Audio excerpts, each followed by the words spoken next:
Estamos felices de poder tener con nosotros a la pastora Betty Paniagua. Ella es una mujer de Dios, la cual nosotros respetamos y honramos profundamente. Ella tiene, yo no lo dije en la reunión anterior, pero tiene la capacidad y la sensibilidad de parte de Dios para darte el consejo justo. Y ella es nuestra pastora cobertura, representa nuestra denominación. Y hemos tenido el privilegio de escucharla con palabras muy certeras para nosotros, y hoy tenemos la bendición de tenerla. Ya la tuvieron ayer las mujeres, sé que recibieron palabra de Dios, sé que comieron muy rico también, y hoy ya estuvo la reunión anterior, las 18 nos compartió una palabra hermosa, y tengo entendido que Dios puso otra palabra en su corazón. Así que, pastora, quiero invitarte a que pases, queremos orar por tu vida y darte también la bienvenida. Extienda sus manos hacia acá, vamos a orar por la pastora. Señor, bendecimos a la pastora Betty, te damos gracias por la bendición que nos das de poder compartir con ella, Señor, de poder escuchar tu palabra a través de su vida. Señor, somos testigos de que ella es un testimonio, Señor, vivo de tu poder, de tu gracia, de tu amor, de tu fidelidad, Señor, y la palabra impartida para nosotros hoy, Señor, en el nombre poderoso de Jesús, declaramos que nuestro corazón está abierto, receptivo, para que tu palabra sea sembrada en nuestros corazones y que produzca fruto. En el nombre poderoso de Jesús, amén. Denle un fuerte aplauso a la pastora Betty. Buenas noches, familia. Qué privilegio y qué responsabilidad servir al Señor en estos tiempos. Saben que para una mujer es más difícil el tema pastorado y pastoral en medio de una cultura que poco a poco va cediendo, pero cuesta. Yo tomé la antorcha que dejó mi esposo, salimos juntos al ministerio, nos preparamos en el Seminario Teológico Bautista, salimos a pastorear. Y ya con más de 36 años de ministerio, pastoreamos en Buenos Aires, Ramos Mejía, 7 años en la Iglesia Bautista, zona oeste, San Antonio de Padua, una zona residencial, 15 años. Y estábamos tranquilos en Buenos Aires y vino la invitación al Chaco, al caliente Chaco. Y siempre mi esposo decía que él era... si él creería en la reencarnación, cosa que no creíamos, dice, yo en mi vieja vida debo haber sido un oso polar, porque del hielo no me pueden sacar, pero el Señor tiene ese sentido del humor que me trajo a los 40 grados del Chaco argentino. Pero bueno, vinimos los dos con el propósito de hacer la tarea, de la encomienda del Señor, cumplir el llamado. Y yo le decía a él, bueno, terminamos el ministerio, papi, yo soy salteña, él también, volvemos a Salta, ya está nuestra familia, nuestra tierra, a las empanadas salteñas, las montañas, volvemos, tenemos una casita ahí. Y bueno, eran los planes. Y él un día me dijo, vos sabés, negra, me decía negra, no sé por qué. ¿Sabés, negra? Me dice que me gusta el Chaco. La gente chaqueña es linda, es buena, me gusta, me hallo bien, acá me siento cómodo. Me voy a quedar en el Chaco. No, ¿para qué me decía eso? Era un punto de discusión, no había acuerdo, así que ese tema no había que tocar. Decir eso era decir, se terminó, todo. Bueno, entonces yo le decía, no, Salta, bueno, la familia, los chicos, mis hijos son los 3 porteños, nacidos en Buenos Aires. Así que, y un día me dijo, ¿sabés qué? Me voy a quedar. Nosotros nos vamos a terminar quedando en el Chaco. Uy, no, yo encima un día me dice, vamos a comprar esos cementerio parque que hay, que tienen, dice, algo. Le digo, no, pero compremos un terreno para allá en Paso de la Patria para ir a la playa. ¿Para qué queremos tierra en el cementerio? Me enojé, peor todavía. Y bueno, así llegó un día que a los 59 años le dio un paro cardiorrespiratorio y el Señor lo llamó, pasó lista y lo pasó a él allá. Y así fue un golpe fuerte, un momento inesperado, sorpresivo, y se fue. Y quedamos en el Chaco. No compramos la tierra en el cementerio, estábamos ahí. Ustedes perdonen que yo hable así de la muerte, pero la muerte es así, hay que hablarla, porque viene un día, todo nos va a llegar. Y estábamos ahí sentados recibiendo pastores, gente de Buenos Aires, de Salta, la familia. Y viene una hermana y dice, siempre el pastor decía que qué lindo que era el cementerio Parque, que cuando uno llega a Resistencia, que está al costado. Y dice, estaba hoy orando, dándole gracias a Dios por la vida del pastor, y tengo ahí, dice, una parcela y me estoy yendo a vivir allá a la parte musulmana, donde tiene una hija que vive allá, en Estambul, se va a la ciudad de Estambul a vivir, y dice, yo vengo con la escritura de esto y se la entrego, pastora, porque él quería este lugar, y dice, y siento de Dios, le digo, vos sos José de Arimatea. José de Arimatea es el que le dio el terreno cuando lo sacan al Señor de la cruz, y decía, ¿dónde lo llevamos? Y vino uno de los ricos de ahí, de que tenía un lugar, y le da. Y entonces yo dije, era nomás que se tenía que quedar. Y él se quedó. Y después me quedé yo, porque acá está un hijo está en Alemania, otra hija que se casó está en Córdoba, preparándose en el seminario de Brunet, y yo y mi hijo periodista casado en Resistencia, Chaco. Viajo a Salta seguido, la casita sigue ahí, y siempre digo, debe ser que Ángel estaba conectado con los planes de Dios para él, para mí. Y después del tiempo entendí que la voluntad de Dios es buena, agradable y perfecta. En ese momento alguien me decía a mí esa palabra y yo me enojaba.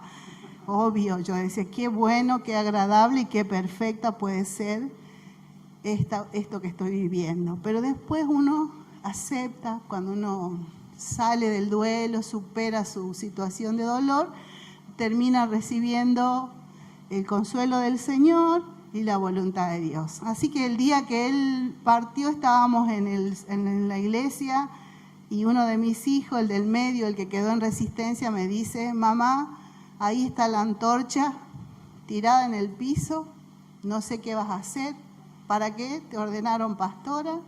¿Para qué estudiaste? Ahí está la antorcha, terminá lo que empezaron juntos, por lo menos me dice, hacé tu parte. Y yo digo, mira, este no es el momento para que vos me vengas, porque yo me sentí desafiada, no por él, por el Señor. Y me vieron que uno se defiende cuando alguien dice lo que no quiere escuchar. Y le digo, no es momento, me siento que un tsunami me pasó y me dio 10 vueltas y quedé, no sé si voy para allá, no sé si para dónde era que iba. Así que ni me pregunte, esperá que esto... No, me dice que esto no es mío, esto es de Dios, vos tenés que seguir adelante. El ministerio no se terminó él y vos tenés que seguir. No, fue una crisis, pero tuve que asumir. Dije yo, bueno, dos cosas, si la iglesia me lo pide y si la Confederación Bautista me respalda, el que era presidente entonces, el pastor Alberto Procochug, y estaba Charlie Power de secretario ejecutivo, me llamaron y me dijeron, Betty, hay una antorcha, no, le digo, ni me digas la antorcha, porque entonces, pero así fue, hermano. Créanme que ahí cuando la iglesia me pidió y la convención, entonces decidí hacer el camino. El pastor de la Confederación Bautista me dijo, Betty, hay que cruzar el río. Ustedes venían con Ángel y quedó a la mitad. Terminé de cruzar el río de lo que falta. Y terminé de cruzar. Y el año pasado, en diciembre, el Señor me habló tan claramente y me dijo, ya está, son 9 años que estoy pastoreando sola como pastora principal, una iglesia de 83 años, la primera bautista de Resistencia. Y bueno, le dije, me sentí de Dios así tan claro en mi corazón. Bueno, se terminó. Cumplí 60 años y empecé mis papeles y le dije a la iglesia en un culto especial, queridos hermanos, yo tuve el coraje de, en medio de mi duelo, consolarlos a ustedes, lloramos juntos, salimos juntos, pasamos la pandemia juntos, aprendimos a manejar los celulares y todo lo que era la tecnología de punta, que ni sabíamos para qué teníamos algunas aplicaciones en el teléfono. Lo aprendimos, hicimos todo, pero ahora el Señor ya me dice que tiene que venir un matrimonio, una pareja joven, a hacerse cargo de la iglesia. Así que hasta julio del 2023 yo estoy. Y de ahí en más ustedes empiezan a buscar. El 5 de agosto me hicieron la despedida. Me decían que no iba a salir la jubilación hasta octubre. Los hermanos me decían, no te adelantes, no te anticipes. ¿Para qué te decís de irte si todavía no tenés los papeles en la mano? Y en junio, a mitad de junio, me llaman de ANSES, me dice ya tiene todo listo. Así que julio era la fecha que yo dije, termino. Y agosto me despedí. Y como los dones y el ministerio son irrevocables, sigo predicando. Sigo viajando, soy referente nacional de la Confederación Bautista, apoderado legal para la región NEA. Así que sigo recorriendo iglesias, visitando iglesias, haciendo comodatos, poderes para las iglesias. Ahora viajo a Buenos Aires a una reunión de junta directiva, soy integrante de la junta directiva. Atiendo con un grupo de pastores las iglesias que están en protocolo. Ustedes saben que en las iglesias hay situaciones difíciles que atender. Y esa es mi vida. No es fácil estar en el lugar el que tiene el saco de la responsabilidad de una iglesia, pero el Señor es el que llama. Así que gracias a Dios pude hacerlo y pude cumplir esa parte. Todavía largo camino me resta y todavía tengo que seguir. Así que alabo al Señor por iglesias de pastores jóvenes como Víctor y Erika, como en la Leonesa, los Well, como en tantos lugares, amigos, pastores, los Esbris, que también son acompañamiento, hice con ellos.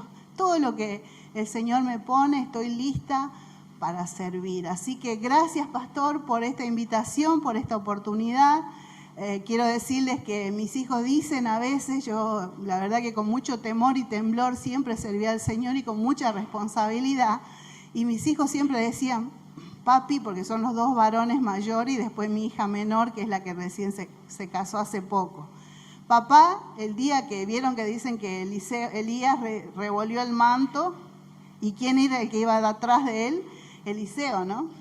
Cuando vino el carro de fuego y lo llevó a Elías, el manto ¿a quién le cayó? Al que estaba atrás de él, cerquita, y le cayó el manto. Entonces decía, papá, avisa cuando vas a revolear el manto porque nosotros dos rajamos. Los varones. Así que yo siempre decía, no, con ellos, ¿qué vamos a contar? No te puedo creer, pero era así, el chiste en la casa era, se sentía mal, Ángel decía, papi, cuando vayas a revolear el manto, ya sabes, avisá. Nosotros con Nico salimos. Y en este tiempo estábamos en una de las venidas de mi hijo mayor que vive en Alemania, me dice, nos vamos a reunir, una comida, me dice, mami, y pensar que a vos te cayó el manto, ¿no? Y yo le digo, ¿por qué? Me decís, y porque vos seguís involucrada en todo lo que papi hacía, estás. Así que yo le doy gracias a Dios porque Él, en su misericordia y su gracia, puso sus ojos en mi vida. Y yo le puedo decir que soy la más pequeña de todos porque soy hija menor de una familia disfuncional, de una familia que pasamos muchas situaciones difíciles, pero el Señor, a partir de mi conversión, fue salvando al resto de mi familia. Así que Dios es poderoso para encontrar en cada una de las personas más pequeñas que vemos un potencial, una fuerza que Él puede transformar y que Él puede hacer que eso sirva. El Señor dice que Él no vino a buscar a los sabios, a los ricos, ¿no? Vino a buscar a lo necio, a lo pequeño y a lo vil. ¿Para qué? Para avergonzar a los sabios. Así que si usted se siente pequeño como yo, sepa que el Señor está con sus ojos puestos en su vida. ¿Amén? Y no hay otra cosa cuando Dios te elige y te llama que obedecer. No hay escapatoria. Es como decía Jeremías, el profeta decía, quise resistirlo. Su palabra era mi paladar dulce como la miel. Y quería decirle que no, pero no podía porque era más fuerte que yo. Y eso es lo que pasa. Así que bueno, vamos a ir a la palabra. Un poco les conté mi vida y ya me conocen, así entramos en confianza y saben delante de quién están. Bueno, hoy a la tarde, ayer estuve con las hermanas en el tenis club, en un tiempo de mujeres muy lindo. Hablamos de la vida de la reina Esther, nos sentimos reinas, todas divinas, salimos de ahí, nos atendieron como a reinas y la pasamos muy, muy lindo. Así que hoy estuve en el primer culto con un grupo muy lindo, muchos jóvenes, ahora también. Somos todos jóvenes, todos queremos anotarnos para ir al campamento. Así que, bueno, lindo tiempo y me siento honrada y gracias Víctor y gracias Erika por la invitación. Quisiera compartir una palabra que se encuentra en el libro del profeta Ezequiel. Es uno de los profetas menores, dice la Biblia, y el mensaje se llama Parados delante de Dios en oración por los demás, en la brecha. ¿Qué es la brecha? Se habla mucho de la brecha, ¿no? La brecha, el primero que la usó en Argentina es Lanata, en su libro, que decía que se generó una brecha entre los dos partidos políticos más importantes de Argentina. Él saca la palabra, la brecha, en ese libro, y dice que ahí, en este tema de la división política, se armó la brecha. Bueno, se habla de la brecha en el mundo. Internacionalmente dicen que hay una brecha muy grande entre las potencias mundiales. Hay brechas en la familia cuando hay problemas. Hay brecha cuando hay un problema en la casa y no lo podemos resolver. Nos enfrentamos, a veces no sabemos cómo resolver. Hay brecha. Y esta palabra nos lleva a pensar en eso. Dice el Señor que Él busca a alguien que se pare en la brecha. Pero me gustaría que escuchemos, la pastora Erika va a compartir la lectura para que podamos escuchar otra voz, así no nos dormimos, y vamos a ir al capítulo 22, del verso 1 al 26 de Ezequiel. ¿Sí? Vino a mí palabra de Jehová diciendo: tú, hijo de hombre, ¿no juzgarás tú a la ciudad derramadora de sangre y la mostrarás todas sus abominaciones? Dirás pues: así ha dicho Jehová el Señor, ciudad derramadora de sangre en medio de sí, para que venga su hora, y que hizo ídolos contra sí misma para contaminarse. En tu sangre que derramaste has pecado, y te has contaminado en tus ídolos que hiciste, y has hecho acercar tu día, y has llegado al término de tus años. Por tanto, te he dado en oprobio a las naciones y en escarnio a todas las tierras. Las que están cerca de ti y las que están lejos se reirán de ti, amancilladas de nombre y de gran turbación. He aquí que los príncipes de Israel, cada uno según su poder, se esfuerzan en derramar sangre. Al padre y a la madre despreciaron en ti. Al extranjero trataron con violencia en medio de ti. Al huérfano y a la viuda despojaron en ti. Mis santuarios menospreciaste y mis días de reposo has profanado. Calumniadores hubo en ti para derramar sangre, y sobre los montes comieron en ti, hicieron en medio de ti perversidades. La desnudez del Padre descubrieron en ti, y en ti hicieron violencia a las que estaban inmundas por su menstruo. Cada uno hizo abominación con la mujer de su prójimo. Cada uno contaminó pervertidamente a su nuera, y cada uno violó en ti a su hermana, hija de su padre. Precio recibieron en ti para derramar sangre, interés y usura tomaste, y a tus prójimos defraudaste con violencia. Te olvidaste de mí, dice Jehová el Señor. Y he aquí, ya que batí mis manos a causa de tu avaricia que cometiste, y a causa de la sangre que derramaste en medio de ti. ¿Estará firme tu corazón? ¿Serán fuertes tus manos en los días en que yo proceda contra ti? Yo, Jehová, he hablado y lo haré. Te disiparé por las naciones y te esparciré por las tierras, y haré fenecer de ti inmundicia. Y por ti misma serás degradada a la vista de las naciones, y sabrás que yo soy Jehová. Vino a mí palabra de Jehová diciendo: hijo de hombre, la casa de Israel se me ha convertido en escoria. Todos ellos son bronce y estaño, hierro y plomo en medio del horno, y en escorias de plata se convirtieron.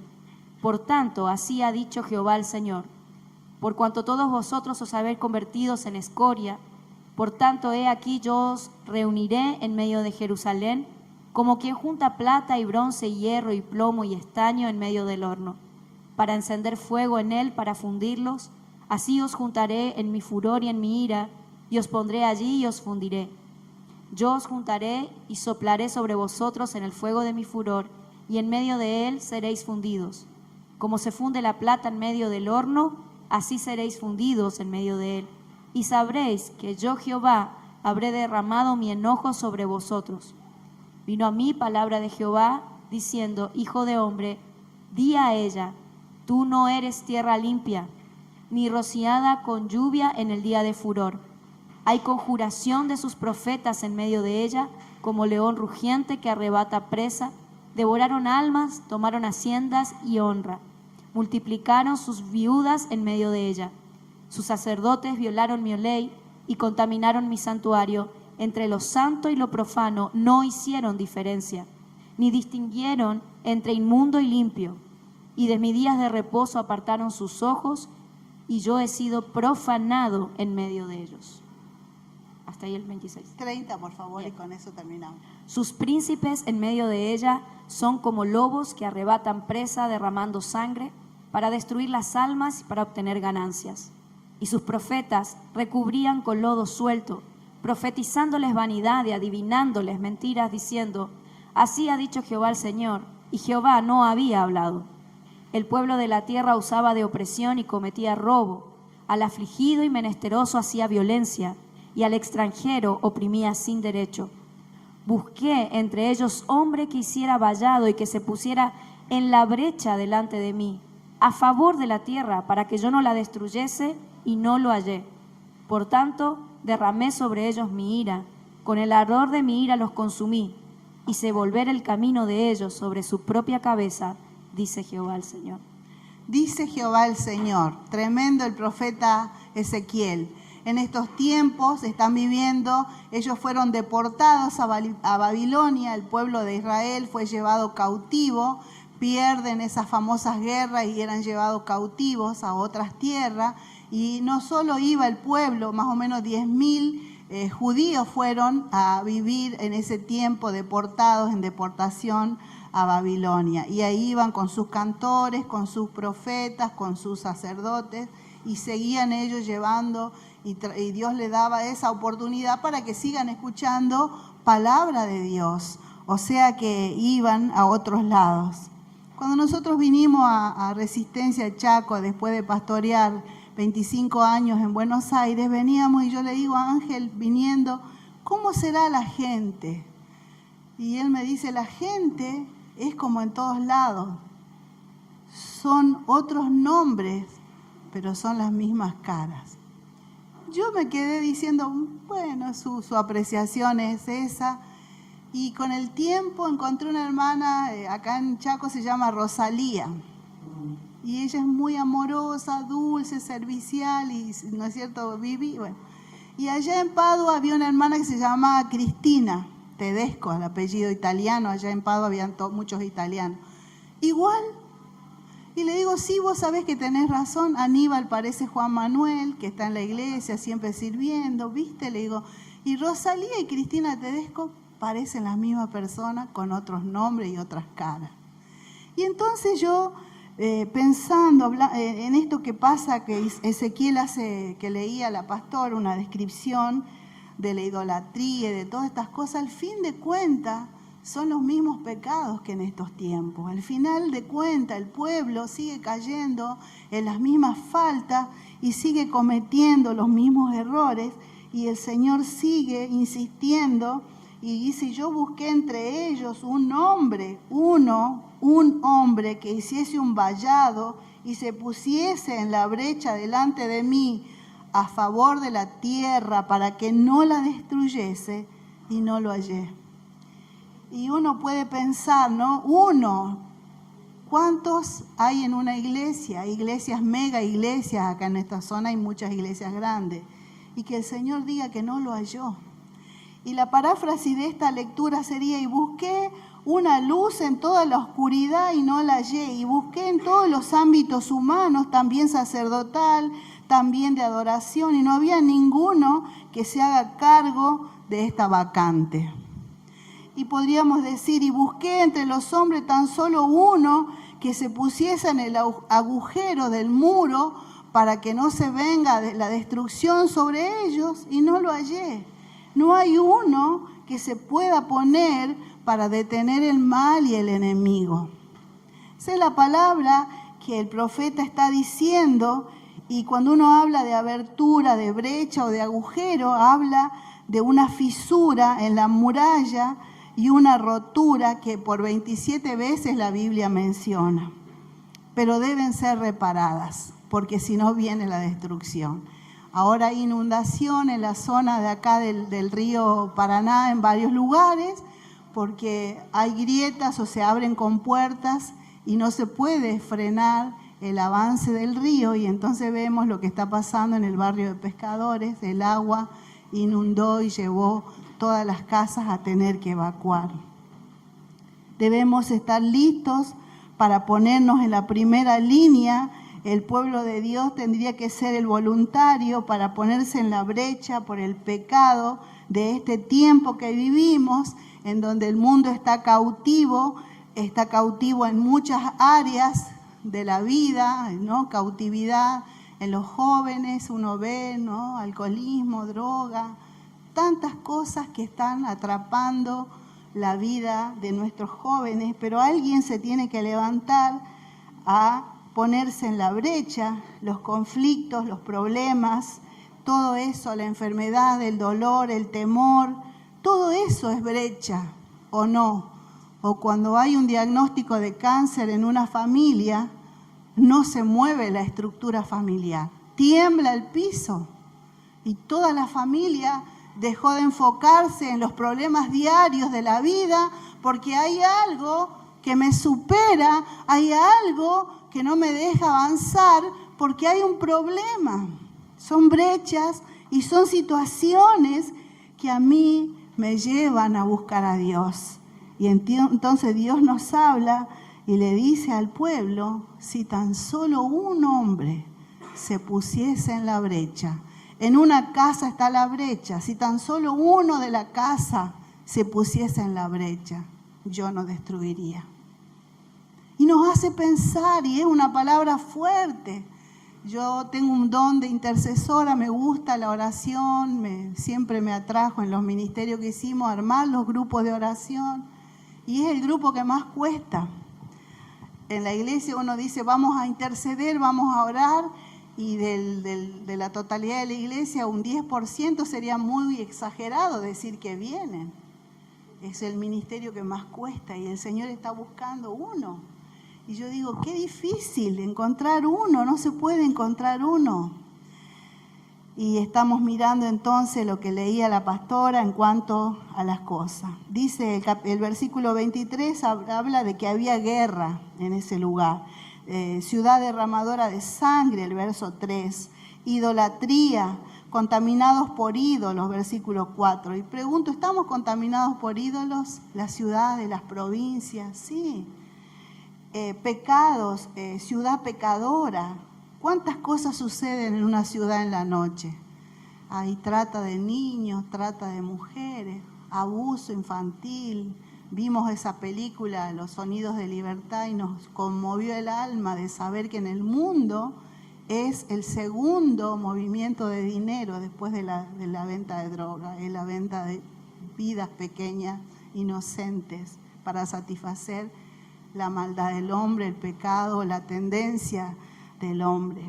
Corrupciones gubernamentales, ¿para qué nosotros los argentinos somos campeones? Eso no podemos decir, no, eso no hay. Corrupciones, dice, ¿no? Príncipes en ámbitos de poder, embebidos de poder, el cual no quieren dejar. Uno ve que parece que el poder te atrapa y te querés quedar abulonado en la silla, creo que están encadenados al poder y no pueden soltar. Es como un vicio, ¿no? Fuerte.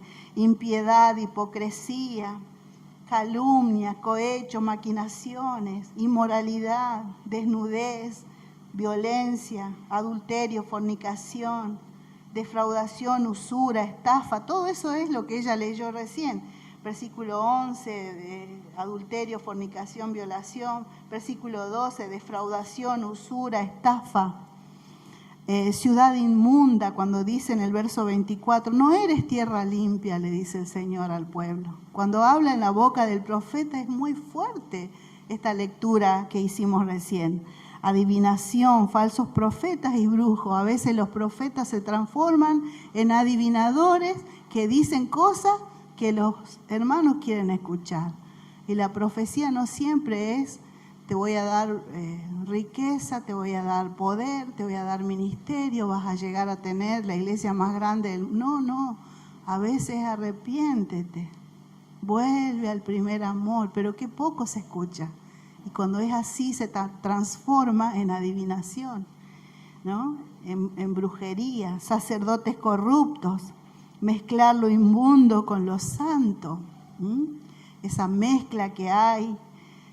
Y no hay un ámbito social o de la sociedad que no tenga una grieta, ¿no? En lo político, en lo científico, en lo financiero, en lo religioso, en lo matrimonial, en lo espiritual, en lo ministerial. En todos lados está la brecha y Dios pide que un hombre, una mujer o una persona se ponga en la brecha y tape el agujero. No tiene que ser teólogo, no tiene que ser profeta, no tiene que ser famoso, no tiene que ser ungido, no tiene que ir y ponerse en la brecha. ¿Quién es y dónde está?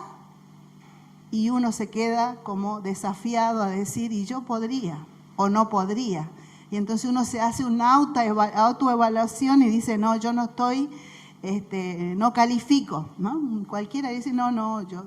Hermano, uno cuando es pastor y está armando el equipo de líderes, dice, hermano, usted podría estar en el Ministerio de Finanzas, yo lo veo a usted capaz, ¿no? Y el hermano se empieza a achicar en la silla y termina diciendo, no, pastor, yo no califico.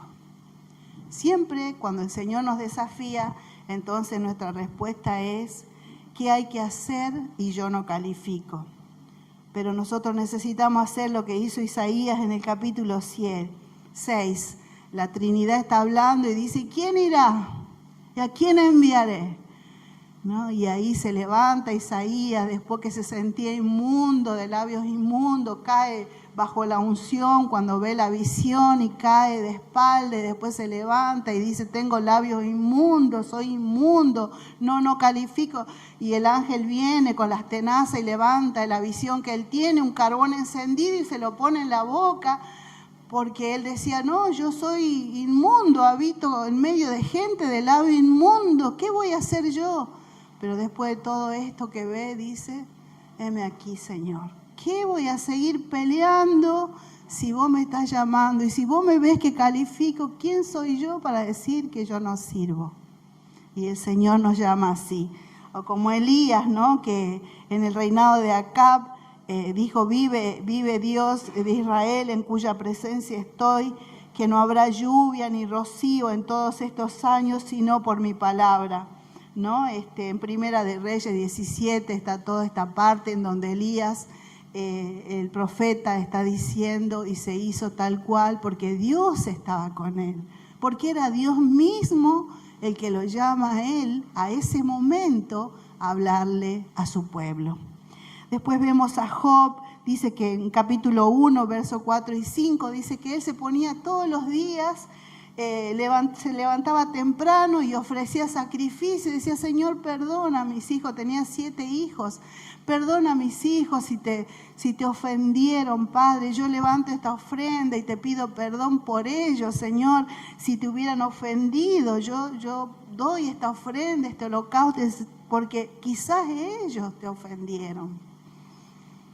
Qué bárbaro poder hacer, orar y levantarnos temprano y decirle, Señor, aquí estoy por mi familia. Hay una grieta, hay una enfermedad, hay un problema, pero yo decidí ponerme en la brecha. Me voy a levantar a las 5 de la mañana y por 1 hora voy a estar ahí en tu presencia, levantando mis manos y poniéndome a tapar la brecha. Moisés intercede por el pueblo, Éxodo 22, 4 y 17, y le dice al Señor, le dice el Señor, no, mira lo que están haciendo, estaban hablando en el monte Sinaí, le estaba dando las tablas y acá abajo Aarón le estaba haciendo el becerro de oro y estaban haciendo el baile, la fiesta, buscando un Dios falso, teniendo al poderoso hablando con su líder, el que lo había sacado de la tierra de Egipto, que habían visto abrirse el mar rojo, ahora están atrás adorando aquel becerro de oro.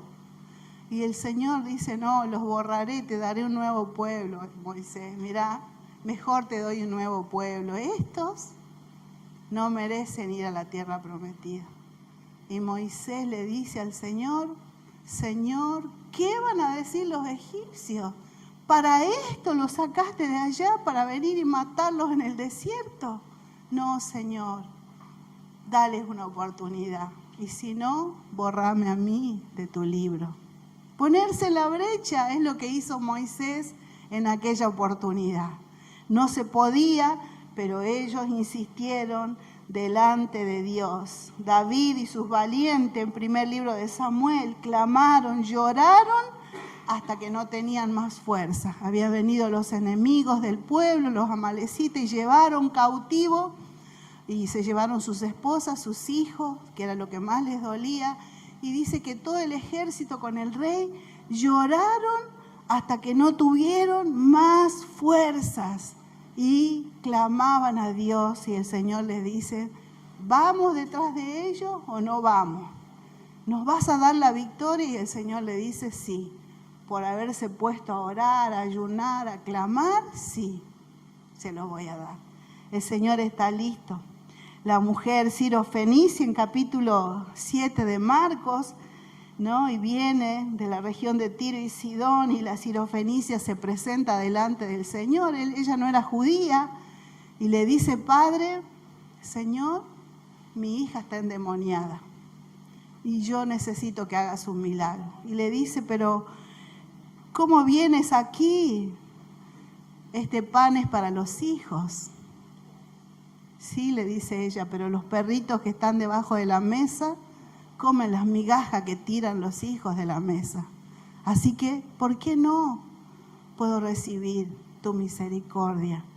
Y el Señor, con todo su corazón, le dice que sí, porque estuvo dispuesta a ponerse en la brecha e insistir, insistir. Siempre que tenga un hijo insistidor, yo cuando era chica tenía mis dos abuelas que eran católicas de la Legión de María, me hacían rezar el rosario al lado de las dos, como mi papá nos dejó, nos criada de abuela, y bueno, yo le decía, bueno, rezamos el rosario, pero después me das, qué sé yo, permiso para salir a jugar. Y bueno, íbamos por el tercer, cuarto Ave María, porque eran así, 10, 10, 10, y otra vez, abuela, no te olvides, no, sigamos rezando. Y así iba haciéndolo. Entonces me dice un día, hija, ¿cómo puedes ser tan insistidora? Vos vas a ser una mujer de oración. Y ella me dio esa palabra, yo ni conocía el Evangelio, era una niña. Y hasta ahora siempre digo, cuando veo un chico insistidor, inquieto, así digo, uy, este va a ser un intercesor. Se va a poner en la brecha por otros. Y eso soy yo. Y yo digo, pensar que ya mi abuela, católica y todo, me dio una palabra de lo que podía ser mi don. Ezequiel estaba pendiente no solo de orar por la familia de él, no solo de orar por la iglesia, por la sociedad del mundo, sino que oraba por todos. ¿Saben lo que es lindo?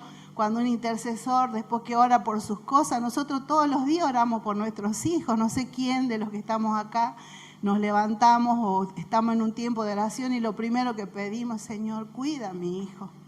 Y si está enfermo, Señor, sánalo. Provéele, Señor, que no le falte nada. Yo que ya soy abuela, oro por mis hijos, por mis nietos, por las mesas de cada uno de ellos, sus trabajos. Y se me hace cada vez más largo, más grande la familia, y después por la nación, por el país, la provincia, y ahora por Israel. Señor, trae paz a Israel, es tu pueblo. Vos querés que nosotros intercedamos por Israel, los ponemos en la brecha por tu pueblo. Ten misericordia, Señor. Ellos son tu nación, vos nos pediste que oremos, Señor, misericordia. Esos niños, esas mujeres, ancianos, con las bombas, con todo. Orar, clamar, ponerse en la brecha, ordenar al enemigo que suelte. El que no ora, el que no junta, desparrama. Así es. Si usted no se pone en la brecha y ora para que el Señor nos junte como la gallina junta a los pollitos, nosotros estamos siendo desparramadores. Tenemos que ser los que juntan, que oran, que tienen sensibilidad, que mira a los demonios destruir una persona y no se puede callar delante de Dios. Y le dice, Señor, ten misericordia. O cuando uno va a una terapia intensiva, me toca entrar y orar por un enfermo, y oro por el enfermo, y de allá me ve a alguien y me dice, venga, ore por mí. Y cuando era la pandemia y no podíamos entrar a los hospitales por la ventana, decía, está en tal parte del modular, estaba ahí Aníbal, ¿te acordás que está en esa ventana? Está ahí, hay que orar. Y yo me movía, tenía una tarjeta para circular y me iba. Y a los gritos, usted sabe lo que es, uno dice, Señor, ojalá que me escuche, ojalá que tú me escuches y Él me escuche para que se anime y se aliente. Tal familia tiene COVID, hay que llevar mercadería. Y íbamos con un grupo, Vivi, me acompañaste muchas veces con el auto, bajábamos la mercadería. Allá los de enfermos y nosotros de la calle, según decíamos que no teníamos, como nadie sabía nada, dejábamos la mercadería en el medio y de acá orábamos, gritando de acá para que reciban. Ponerse en la brecha, estar dispuesto a ir y saber que Satanás está lastimando, está hiriendo. Si uno hace una estadística de 1 al 100, ¿ustedes qué porcentaje creen que el diablo nos odia? ¿Cuánto? 50, 70, 60. El 100% no nos puede ni ver, nos quiere ver destruidos, nos quiere ver morir, nos quiere ver desangrar. Él vino a robar y a matar nuestra vida, a destruir. Entonces yo tengo que tener esto de pensar cuánto por ciento yo lo resisto, del 1 al 100, ¿cuánto? Y un 30, lo veo hacer y no digo nada, entonces lo estoy dejando. Tenemos que levantar ese enojo contra Él. A mí no me vas a robar lo que Dios me dio.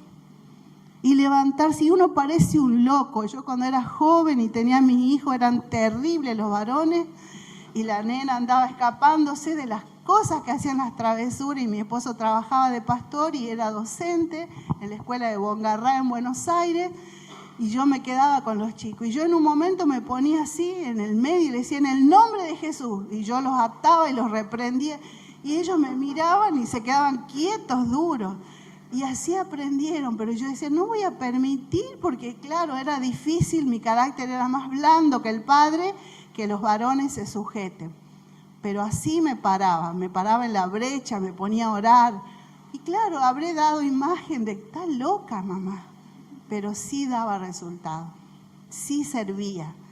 Como dice mi nieta más chiquita, sí funciona, abuela, sí funciona. Y me dice, no, con Simón en el jardín no funciona. La señorita lo sienta en el rincón y él vuelve a hacer lío. No funciona, hay que orar. Entonces, creo que nosotros tenemos que tomar conciencia de que nuestro enemigo vino a robar, a matar y a destruir. Y que la iglesia necesita tomar las armas de nuestra milicia, que no son carnales, no me tengo que pelear con nadie, con el enemigo. Son poderosas en Dios para destruir fortalezas que vienen en contra de la iglesia. Y en el nombre de Jesús nos paramos, nos ponemos en la brecha por la familia, por la iglesia y por la sociedad. Es tiempo. Implica tiempo, rechazo. ¿Ustedes creen que al enemigo le gusta que la iglesia ore? Dice la palabra, en su nombre levantaré. El enemigo viene como un río, pero yo en su nombre levantaré bandera. Cada vez que uno levanta la bandera de Jesucristo, el enemigo viene y se opone. Hay oposición cuando oro, hay oposición cuando me pongo en la brecha, hay oposición cuando lo resisto, hay oposición si yo salgo y le prohíbo y le pongo límites, pero es necesario levantarse delante del enemigo porque sabemos que el que está con nosotros es más poderoso, es más grande, es más fuerte. Él es el Señor de señores, el Rey de reyes. Delante de Él toda rodilla se doblará y toda lengua confesará que Jesucristo es el Señor. Él es soberano, es el Hijo de Dios, es el ungido de Jehová, el yo soy, la rosa de Sarón y el lirio de los valles, el deseado de las naciones. No hay otro como Él, es poderoso. Está sentado en el trono intercediendo por nosotros. Y Él se está preparando para venir a buscar a la novia, a la iglesia. Hoy hablábamos de la novia. Y Él quiere encontrarnos con las lámparas encendidas, con la antorcha encendida, como era Juan el Bautista. El hombre, a Juan el Bautista le decían el hombre de la antorcha encendida. Ministros de llamas de fuego, ministros encendidos, que oran, que toman autoridad, que saben levantar y enarbolar la bandera de Jesucristo. Jesucristo es el Señor y nadie es más que Él. Señor, yo califico. ¿Usted califica? Es la pregunta. Yo creo que sí. ¿Por qué? Porque un día nos arrepentimos de nuestros pecados. Un día recibimos a Jesús y Él nos perdonó. Y nuestros nombres fueron anotados en el libro de la vida. Porque un día confesamos, porque dice el Proverbio 28, dice, el que encubre sus pecados no prosperará, mas que el que lo confiese y se aparta alcanzará misericordia. Nosotros calificamos, sí, porque confesamos nuestros pecados, vinimos rendidos a sus pies, su palabra traspasó nuestro corazón, su espíritu encendió nuestro espíritu y reconocimos que hay un Dios que me ama y me acepta y me cuida y me ama tal cual soy. Califico también porque vivo en santidad, no porque sea perfecto, pero soy santo apartado del mal, ¿no? El Señor es el que yo no soy perfecto, pero he sido justificado por la sangre del Cordero. Al que no conoció pecado, por nosotros se hizo pecado para que nosotros fuésemos hechos justicia delante de Dios. ¿Califico? Sí, califico.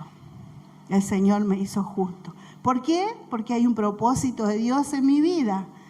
Hay un propósito de Dios. Salmo 138:8. Jehová cumplirá su propósito en mí. Mirá, vos podés resistir y no querer, pero más vale aflojarse y cooperar. Los colombianos, una vez estuvimos en Colombia dando un taller con mi esposo para matrimonio y una colombiana pasó y dijo, mire pastor, yo les quiero decir algo, mejor estar flojita y cooperando con Dios, porque Él igual nos va a llevar al fin.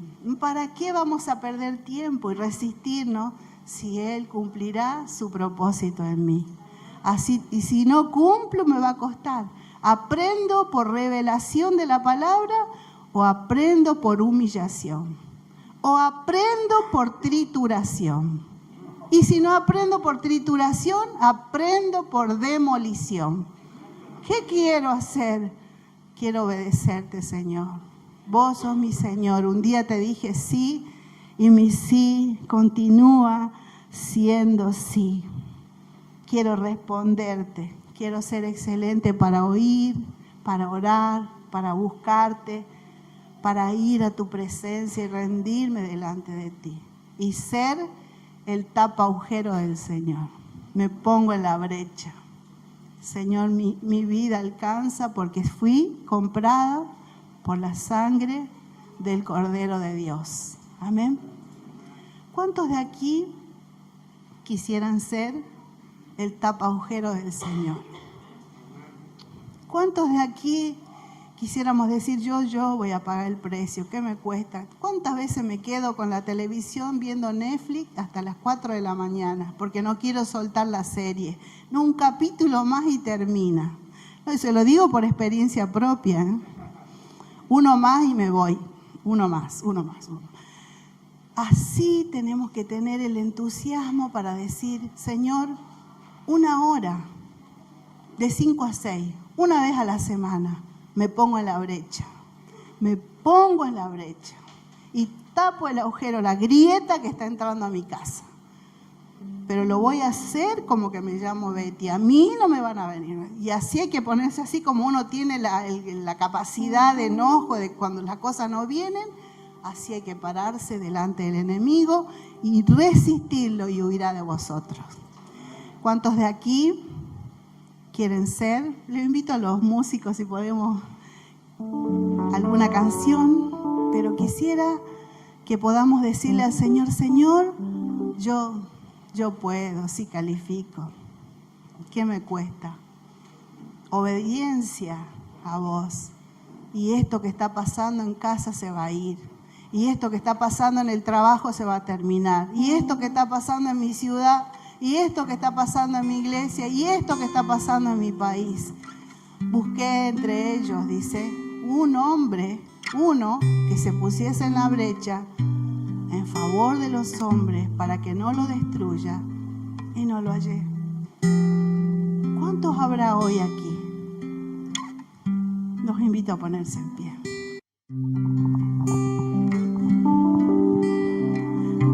No hay otro culto, entonces aprovechemos este.